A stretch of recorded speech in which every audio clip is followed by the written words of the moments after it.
पहला जो आपका स्टार्ट करते हैं यार इसमें, मगध साम्राज्य। ठीक है। अब थोड़ी जो आपकी प्राचीन भारत इसके बाद से है, ये थोड़ी आपको आसान लगेगी अब।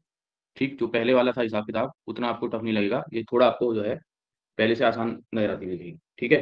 मगध साम्राज्य में जो है बहुत बेसिक क्वेश्चन आते हैं। ठीक, अभी मेरे को आवाज का क्लियर नहीं है तो मैं ग्रुप में पूछूंगा, लिख लिया करके तो बता दीजिएगा। ठीक है। तो इसमें बहुत बेसिक सवाल आते हैं। इसमें सवाल आपका क्या पूछा जाएगा, जितने भी 16 महाजनपद थे मगध साम्राज्य के अंदर, जितने भी क्या थे, 16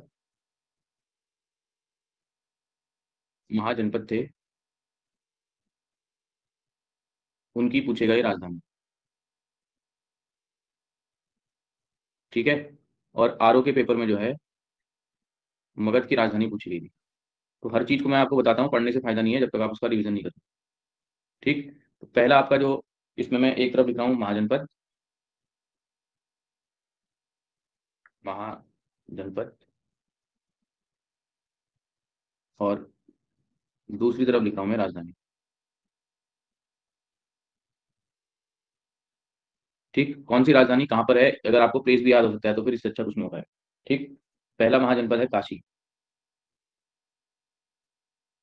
काशी की जो कैपिटल है वह है वाराणसी, जो आपको कर लोगे आसानी से। ठीक, वाराणसी आपकी उत्तर प्रदेश में हो गई। दूसरा आपका कौशल। कौशल देश की राजधानी जो आपकी है वह है श्रावस्ती। ठीक। और श्रावस्ती को हम बोलते हैं अयोध्या। नोट भी करते रहिएगा, अयोध्या। और अयोध्या को ही कहा जाता है फैजाबाद। ठीक। उसके बाद नेक्स्ट है आपका अंग। अंग की कैपिटल आपकी है चंपा। ठीक है, चंपा आपका है बिहार में। इसके बाद नेक्स्ट आपका है बगध, मगध। मगध की कैपिटल है राजगृह। दूसरी मगध की कैपिटल है पाटलिपुत्र।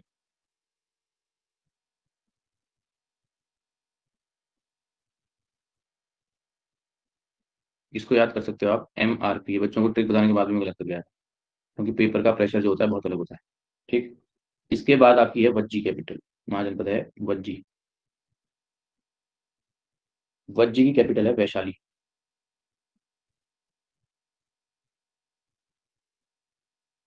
ठीक, वैशाली भी आपकी बिहार में। उसके बाद अगली कैपिटल आपकी मल्ल, सॉरी अगला महाजनपद है मल्ल। मल्ल की कैपिटल आपकी है कुशीनगर।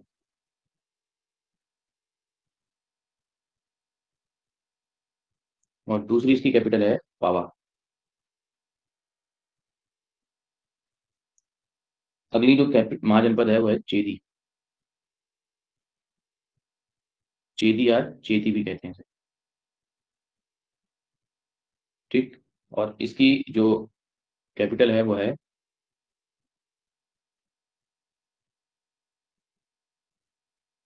सोतित वती। नाम थोड़ा छोटा सा है। ठीक। यह आपका है यूपी। ठीक है। उसके बाद अगर हम नेक्स्ट कैपिटल की बात करें तो आपकी है वत्स।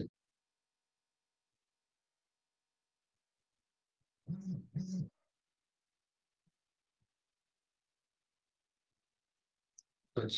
ठीक। वत्स की कैपिटल आपकी है कौशाम्बी।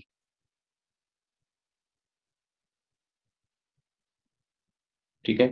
कौशाम्बी भी आपका पड़ता है उत्तर प्रदेश में। नेक्स्ट आपका है पांचाल।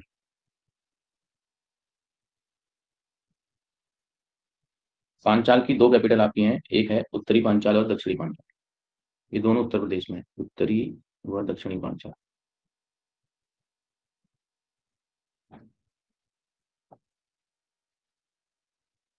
ठीक। नेक्स्ट आपका है मत्स्य।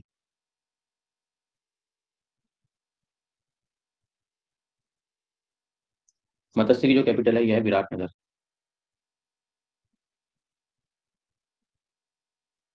ठीक है। यह आपका है राजस्थान। उसके बाद अगली कैपिटल है सूरसेन।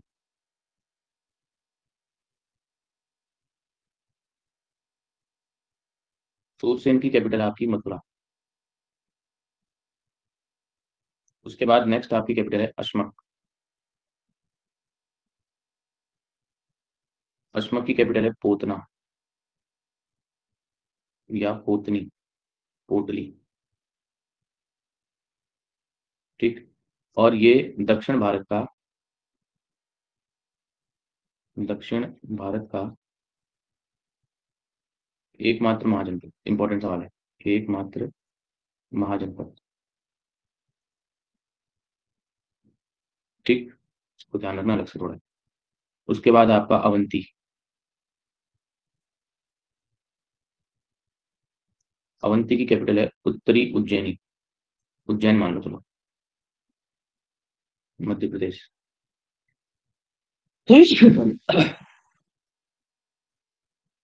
उसके बाद आपका आएगा गंधार। गंधार की है तक्षशिला। आईपीएल देखते हो तो गुजरात टाइटंस से याद कर लेना, जी से गुजरात, टी से तक्षशिला, जीटी। उसके बाद है आपका कंबोज।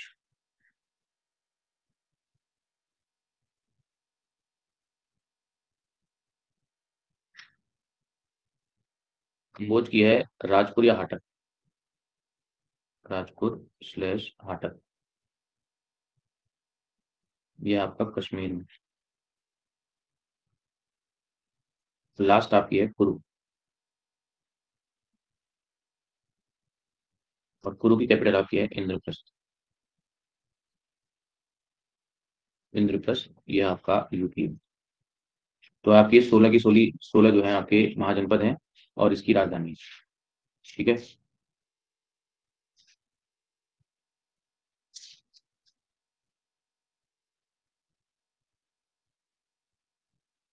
कीजिए इनको। नोट कर लोगे, बता दो।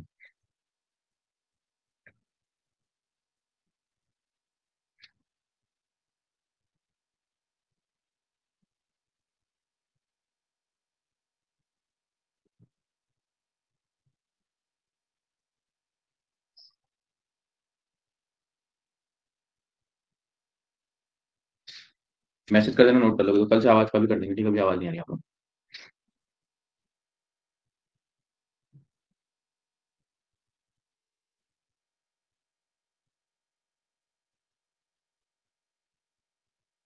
ग्रुप में मैसेज कर देना, कर लोगे।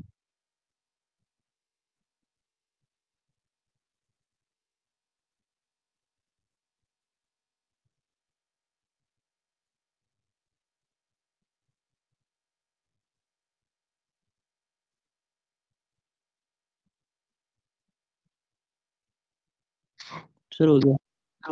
हो गया, तो आवाज भी आ गई। ठीक है, थोड़ा एक शुरू में लगता है दिक्कत होती है। ठीक है, अब देखो, यहाँ पर दिक्कत जो मुझे होती है पढ़ने में, वो आपको होती है राजधानी याद करने में। जहाँ पर आपको कंफ्यूजन होता है वो आपकी एक तो वज्जी, ये, और दूसरी आपकी वज्जी के बाद वत्स, क्योंकि ये दोनों कैपिटल जो हैं एक जैसी लगती हैं। ठीक है, वज्जी की कैपिटल है वैशाली और वत्स की कैपिटल है कौशाम्बी। ठीक, वज्जी कैसे याद करोगे, जीजा साली याद करना, यहाँ जो है यहाँ साली है देखो, जीजा साली, तब जाके याद होगा, नहीं तो ये वत्स और वज्जी आपको बहुत परेशान करेंगे। जीजा शाली याद करना, यहाँ पर वत्स और कौशाम्बी हो जाए। ठीक है, क्रिकेट अगर देखते हो तो जो बहुत बड़ा प्लेयर होता है उसको बोलते हैं बिग फिश, बड़ी मछली। ठीक है, तो विराट जो है बड़ी मछली है, देखो विराट नगर, मत्स्य, ऐसे करके याद करेंगे। दो तो ही हो जाएंगे आपके। ठीक है, तो जो है इस प्रकार से इसको आप याद कर लेंगे। क्लियर हो गया?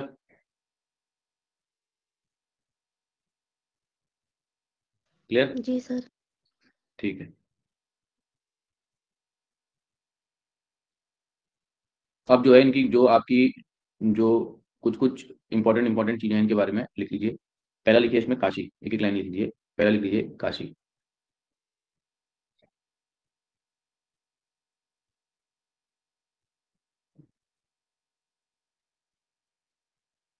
काशी, काशी में लिखिए काशी का सबसे शक्तिशाली राजा ब्रह्मदत्त था। काशी का सबसे शक्तिशाली राजा ब्रह्मदत्त था।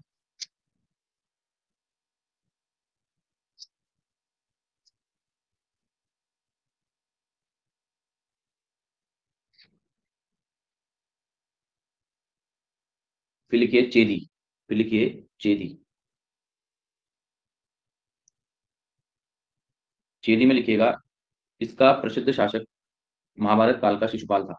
इसका प्रसिद्ध शासक महाभारत काल का शिशुपाल था।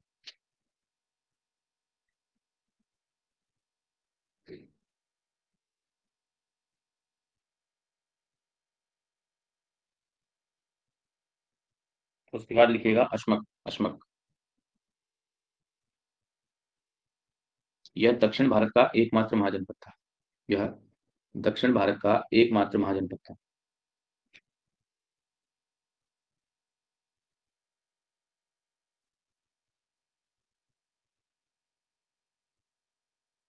लिखिए अवंती। कौन से राज्य में था? अश्मक, ये इसमें पर्टिकुलर ऐसा कुछ नहीं है, ये तमिलनाडु और केरल के सीमा के लगभग था, बीच में था। ठीक है सर। ठीक, फिर लिखिए अवंती।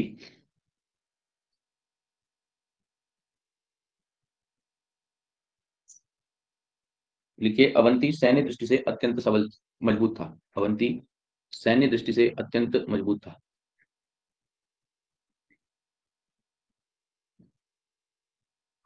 लास्ट लिखिए कंबोज। कंबोज,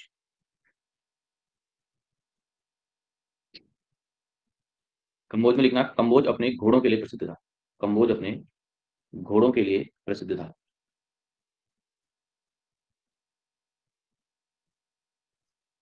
है वो?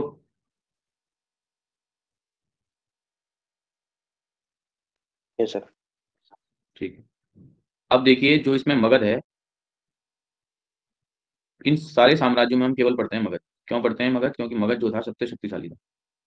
मगध जो था सबसे शक्तिशाली साम्राज्य था। ठीक।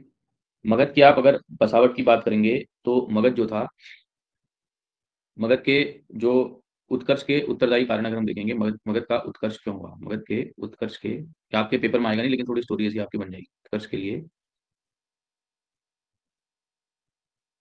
उत्तरदायी कारण।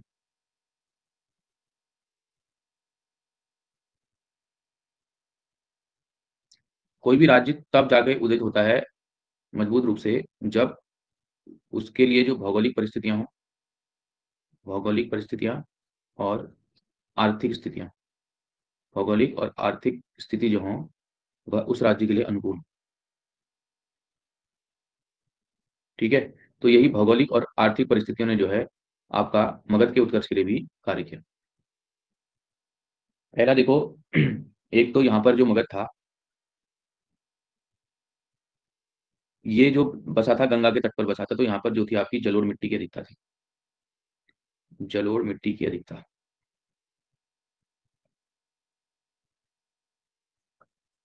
पहला पॉइंट तो ये है।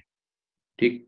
दूसरा, इस क्षेत्र के आसपास जो है लोहा अत्यधिक मात्रा में, लोहा अत्यधिक मात्रा में। ठीक। और तीसरा जो था, जो यहाँ की पहली कैपिटल थी, पहली कैपिटल थी इसकी राजगृह। राजगृह जो इसकी पहली कैपिटल थी, ये जो थी पहाड़ियों से सुरक्षित थी। पहाड़ियों से घिरी थी, यानी अटैक करना है मुश्किल था। पहाड़ियों से घिरी थी।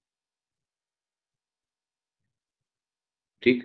और जो उसकी चौथा पॉइंट है कि जो पाटलिपुत्र था,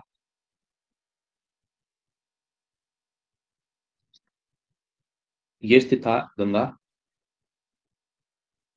गंडक और सोन के संगम पर।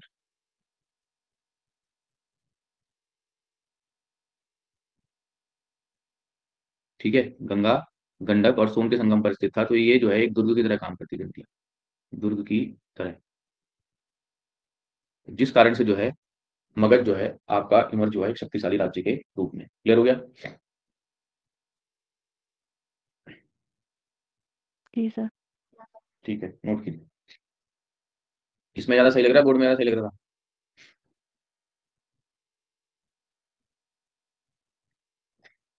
इसमें ज्यादा क्लियर दिख रहा है। हाँ, इसमें साफ दिखता है, आवाज भी नहीं करती। नोट कीजिए। कल टेस्ट होगा। हाँ, कल वैसे टीचमेंट में ले लेंगे टेस्ट, क्योंकि वो गूगल मीट में ले लेंगे, क्योंकि इसका मेरे को आइडिया नहीं है। ग्रुप में पेपर डाल दूंगा मैं सुबह। ठीक है, मेरे सामने टेस्ट दे दो। ध्यान रखना, कल जो एब्सेंट रहेगा टेस्ट से, फिर आगे वाले टेस्टों से भी एब्सेंट ही रहना। नहीं पढ़ सके हो तो इतने दिनों के बाद तो कोई फायदा नहीं। बहाना मत बनाना, कुछ ध्यान रखना।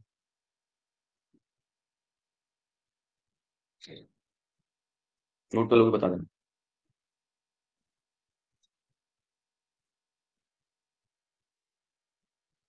करंट अफेयर्स की वीडियो तुम्हारी आज आ जाएगी, ठीक है।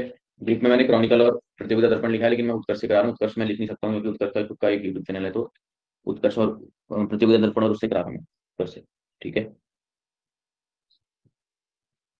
तो करंट की क्लास आपको वहीं से करनी पड़ेगी।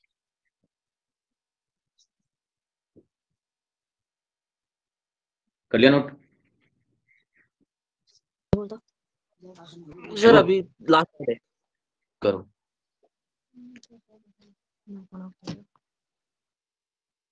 क्लास में प्रेजेंट कितने लोग हैं इसमें दिख भी नहीं रहा, कितने लोग हैं देखो तो इसमें प्रेजेंट, गिनो तो जरा।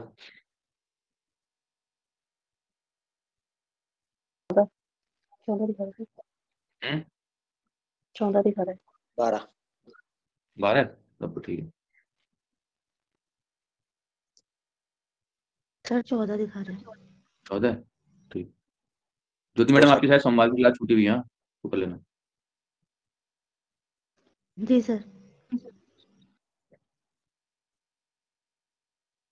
इस समय पढ़ाई का बेहतरीन मौका है तुम्हारे पास, इस समय अगर तुमने पढ़ लिया तो काम तुम्हारा हो जाएगा। और ज्योति मैडम थोड़ी मेहनत करोगे, तुम्हारा लेक्चर का आपका लेक्चर का एग्जाम आसानी से निकल जाएगा। बस थोड़ी मेहनत कर लो, काम हो जाएगा।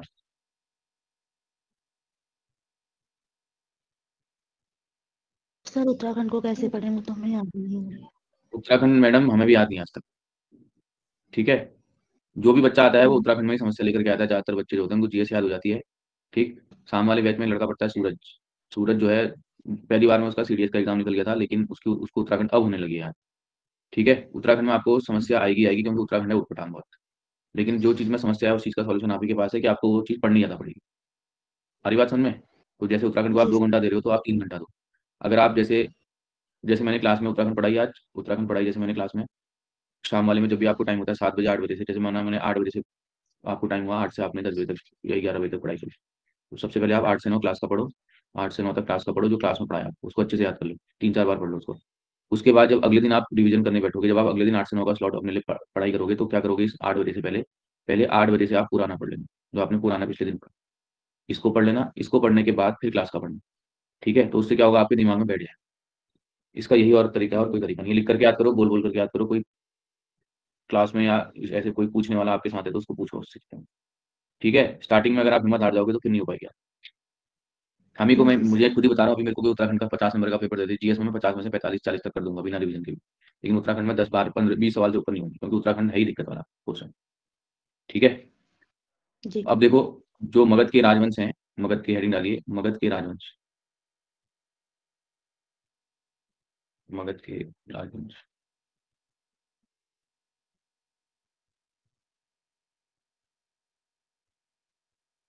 ठीक। कोई भी आप अगर हिस्ट्री में चैप्टर पढ़ते हो तो पहले उसकी जो है क्रोनोलॉजी पढ़ लो। क्रोनोलॉजी पढ़ने से क्या होगा, आपको बहुत चीजें समझ में आ जाएंगी। क्रोनोलॉजी पढ़ लोगे तो आपको चीजें क्लियर हो जाती हैं, ठीक। जो पहला वंश था मगध का जिसने इस पे शासन किया वो था हर्यक वंश, हर्यक वंश, ठीक। हर्यक वंश के बाद अगला जो इसमें साम्राज्य था वो था आपका शिशुनाग वंश।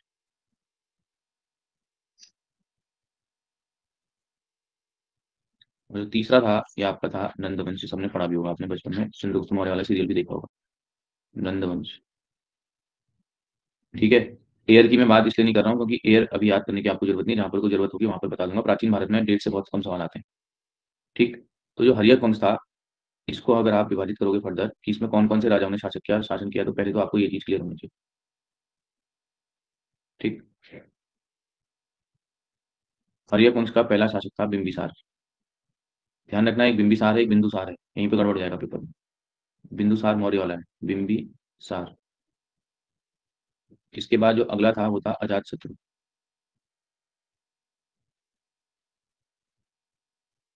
ठीक।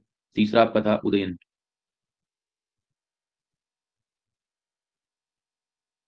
ठीक। ये आपके 3 महत्वपूर्ण शासक थे किसके, हर्यक वंश के। ऐसे ही शिशुनाग वंश की बात करो, शिशुनाग वंश में 2 शासक थे आपके मेन इंपॉर्टेंट, एक था शिशुनाग,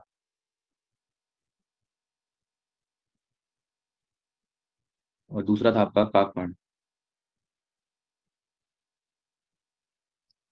ठीक, नंद वंश में था आपका महापद्मनंद, महापद्मनानंद, और दूसरा था आपका घनानंद। ठीक है, पहले तो आप ये क्लियर करना कि पहले हर्यक आया, फिर शिशुनाग आया, फिर नंद आया। ठीक, उसके बाद यहाँ पर पहले बिंबिसार आया, फिर अजातशत्रु आया, फिर उदयन आया। यहाँ शिशुनाग आया, फिर काकपर्ण आया, और इधर महापद्मनंद आया और घनानंद आया। क्लियर होगी बात?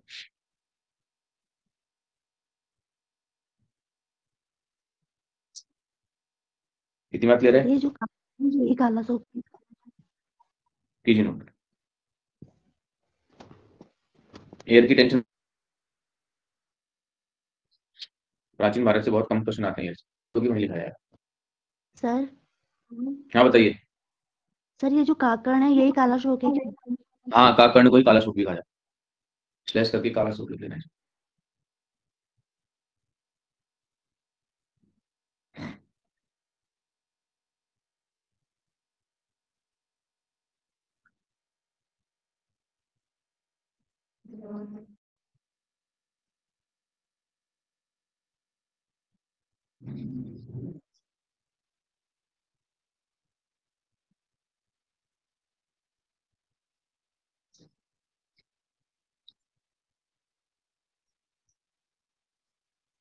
लिख लोगे बता देना।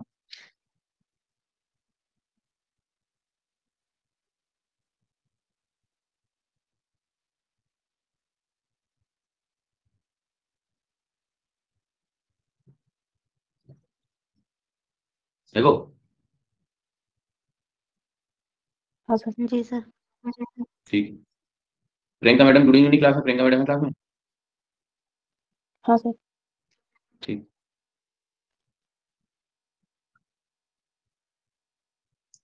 अब देखो, पहला हम पढ़ेंगे आपका, हेडिंग डालिए इसमें, हरियक वंश।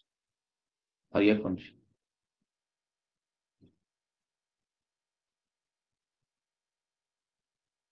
ठीक। हरियक वंश में पहला पॉइंट लिखो, हरियक वंश का संस्थापक बिंबिसार था। हरियक वंश का संस्थापक बिंबिसार था।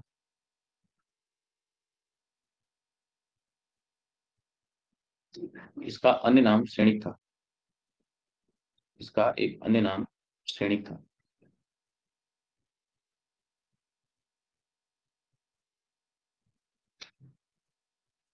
फिर लिखिए, इसने वैवाहिक संबंधों के फलस्वरूप, इसने वैवाहिक संबंधों के फलस्वरूप अपने साम्राज्य का विस्तार किया। अपने साम्राज्य का विस्तार किया।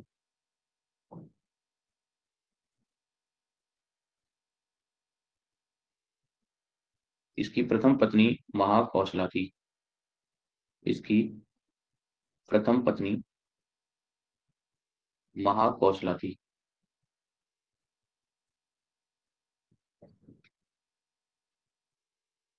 जिससे विवाह के बाद इसे काशी प्रांत मिला। जिससे विवाह के बाद इसे काशी प्रांत मिला। कौसे कौशला, कौसे काशी याद रखना।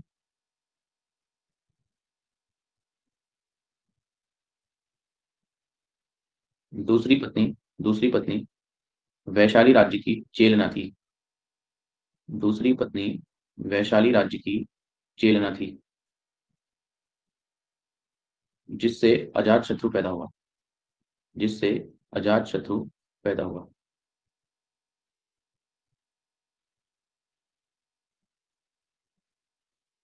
तीसरी पत्नी क्षेमा थी, जो पंजाब की राजकुमारी थी। तीसरी पत्नी क्षेमा थी, जो पंजाब की राजकुमारी थी।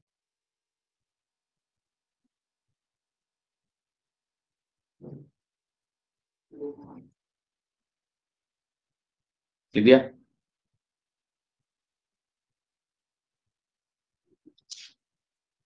देखो, सर।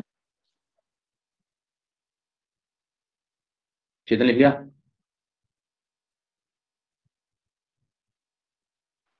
सर लिख लिया। ठीक है, फिर लिखिए नेक्स्ट पॉइंट। बिंबिसार ने अंग राज्य को जीतकर, बिंबिसार ने अंग राज्य को जीतकर, अंग राज्य को जीतकर बबलू हो गया, आप 2 मिनट रुक जाओ। ठीक, अंग राज्य को जीतकर मगध में मिला लिया, मगध में मिला लिया।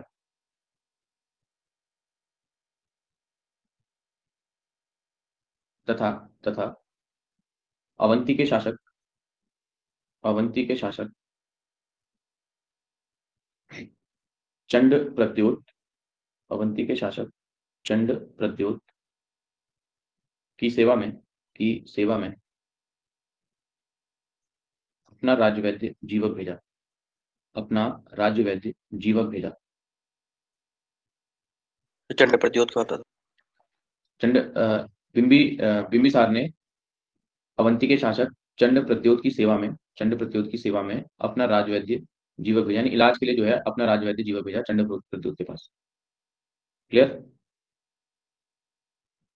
Yes sir. ठीक है, तो सर आ गए हैं, अब इतना ही करते हैं, आज की असुविधा के लिए खेद है। ठीक है, कल से नहीं होगा वैसा, अब आ जाएगा आइडिया थोड़ा। ठीक चू, इसको याद कर लेना, कल ग्रुप में सुबह में पीडीएफ डाल दूंगा 5:30 बजे, सामने सामने मेरे टेस्ट दे दूंगा। टेस्ट से मतलब ये नहीं है कि टेस्ट अगर तुम दे दोगे तो इससे तुम्हारा ही फायदा होगा। देखो अगला जो हफ्ता होगा उसमें अगले हफ्ते का टेस्ट ले लूंगा।